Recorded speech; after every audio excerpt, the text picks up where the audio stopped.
Hey there everybody, Eric from Limitless coming at you today with another video. Here in my hands, the camp hatchet from Sam Farnworth of Firekeeper Forge. This here, a hand-forged, absolutely gorgeous heirloom quality tool. If you haven't seen my prior videos, I did cover Sam's camp axe and splitting axe in detail. Both of these absolutely gorgeous, wonderful performers, spectacular, handmade, handcrafted details that now translate into this camp hatchet, which this is absolutely gorgeous. I have had the opportunity to bring this on a recent hiking, camping, and backpacking trip. I used this for a bulk of my sort of wood processing, and this performed extremely well. Very, very nice. So what we're going to do, we're going to take a look at this in detail. I'm going to get this out on the trail so you can see all of that footage. Then we'll come back here. We'll go through this in detail so you can see it close up and get some of the finer points. But with that said, I have a whole bunch to do and a whole bunch to share with you. And if you're interested in seeing a little bit more about what I'm about to get into, do me a favor, stay tuned.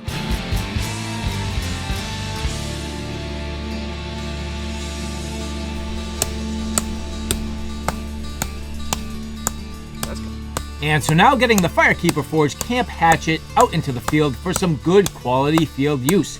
Now I recently had the opportunity to bring this out on a hiking, camping, and backpacking trip into the deep remote mountains. So here, getting our camp set up, the main reason for me to use a camp hatchet, well, a couple of things. First and foremost, getting my campsite organized and set up. Getting some trees or branches out of the way, really opening up the site to where we need to have our shelter set up. In this particular case, we are leveraging hammocks for our shelter system, so getting a couple of little trees out of the way, not too big a deal. The camp hatchet doing a wonderful job, nice and sharp, well balanced, good and nimble in the hand, and capable of doing the work with ease. But the other task that's really the most important for me, absolutely getting my firewood processed for a fire. Now, there's a few things that really hit me, and I really didn't pick up on this until afterwards, and I was reviewing the footage. The first thing is how absolutely perfect the handle is on the camp hatchet. So comfortable, good and ergonomic, and capable of performing strike after strike after strike without re-gripping. The only reason why I personally had to re-grip was because, well, the bearing block I was hammering down on, well, it was kind of rotten and sort of disintegrating beneath me. But the other thing is literally spinning the piece of wood that I was cutting or bucking down to get to some fresh wood so I could really chop my way through the entire thing. But never a reason to re-grip because of the handle itself. Sam's work and the shape of this handle, absolutely spectacular.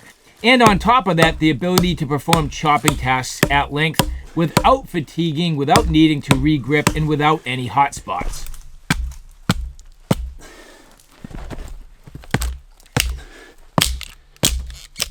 The bit on the head, nice and sharp, capable of doing the chopping tasks, but also the limbing tasks very effectively. Working my way down and through these branches and getting myself a whole bunch of tinder and kindling to start my fire. Doing a nice job, well balanced, nice and easy to grip onto, not overly heavy. This is, generally speaking, a very comfortable and fairly light tool, but at the same time has enough heft to do its work effectively. And doing plenty of work to process down enough wood for my fire, enjoying our evening, and settling down to a nice warm fire. I thought it was pretty good for a kid. Yeah, that's not bad. A pretty decent comeback, right? And so there you have it, some field use footage looking at this camp hatchet from Firekeeper Forge. Now, there's no denying this is absolutely a fantastic, just spectacular tool. I'm going to say right away, if you have not checked out Sam's work, you absolutely need to go to his website. So take a look at the links below for details. But these are, and I'm not going to say impossible to get your hands on by any means, but just a little bit difficult. The first thing I'm going to warn you is he does not have these for sale at all times. You need to get into his pre-sale up ahead of time, so you need to follow some of his social media. So take a look at his website, take a look at his Facebook group, and also his Instagram for many of the details. He will produce these in like batch runs. So every couple of months, He'll do a new batch run, and usually he has some models of the hatchet, his camp axe, and then also his splitting axe. And then he does a number of knives and different things at other points in time. So if you like the looks of his work and you're interested, reach out to Sam. He can give you all the details.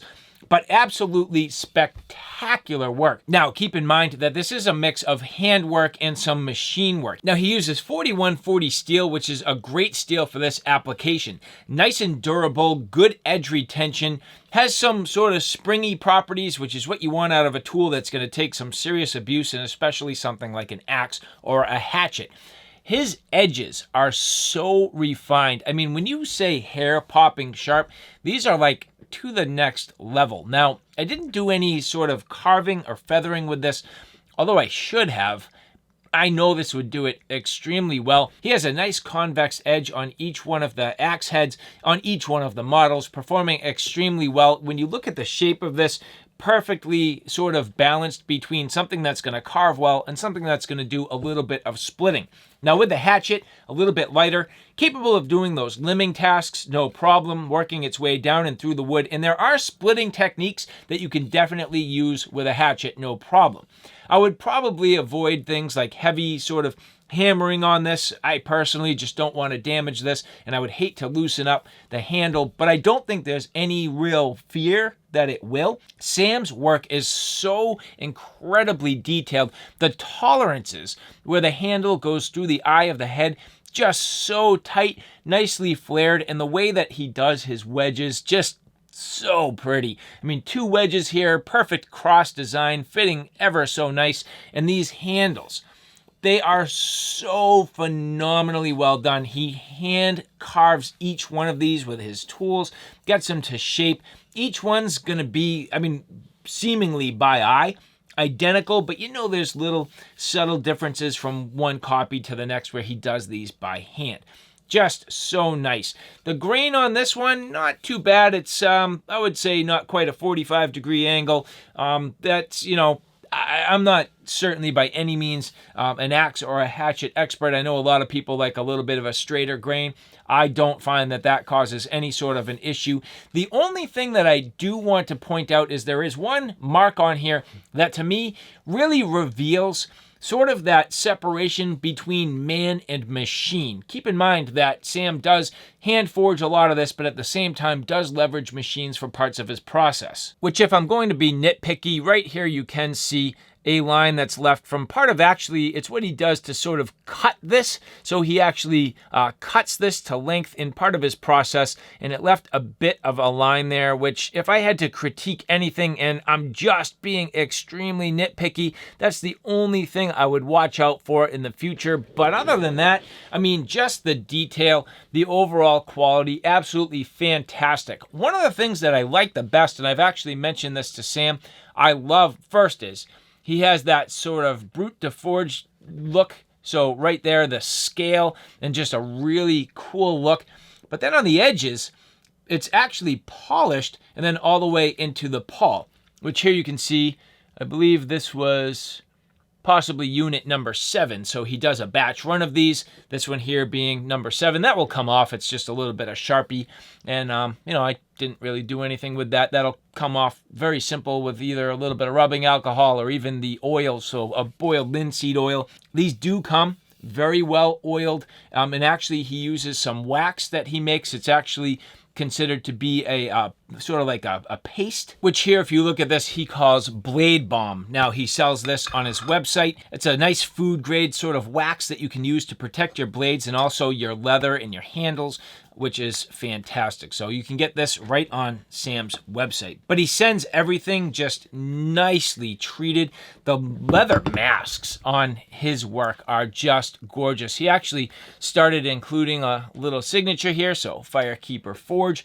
Very nice. And these are more than serviceable. They're beautifully done, fitting perfect, nice snap. Now, for me, what I have been doing is heavily waxing them. So this one here, you can see it's a little bit darker. These are literally the exact same leather, just these I've treated. You can see I put a bit of a handle wrap. I've put some additional coats of linseed oil and really maintaining my axes. I will definitely do the same thing for the hatchet. So adding some wax to this and then some more oil to the handle. I will do that a number of times. But overall, just absolutely gorgeous heirloom quality, and something that if you are interested in Sam's work, I can't even recommend it enough, to be honest with you. I've said it before. If you've watched my other videos, buy these now, because at some point you're not going to be able to afford Sam's work. He's still kind of growing in his business.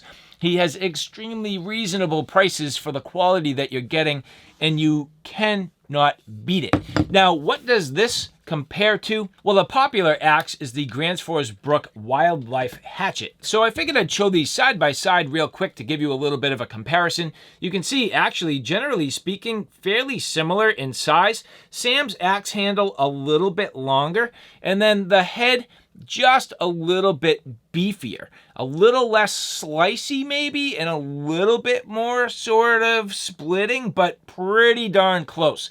This one here, Sam using what's called a bearded head. This one here, which on the Gransfors, a little more traditional.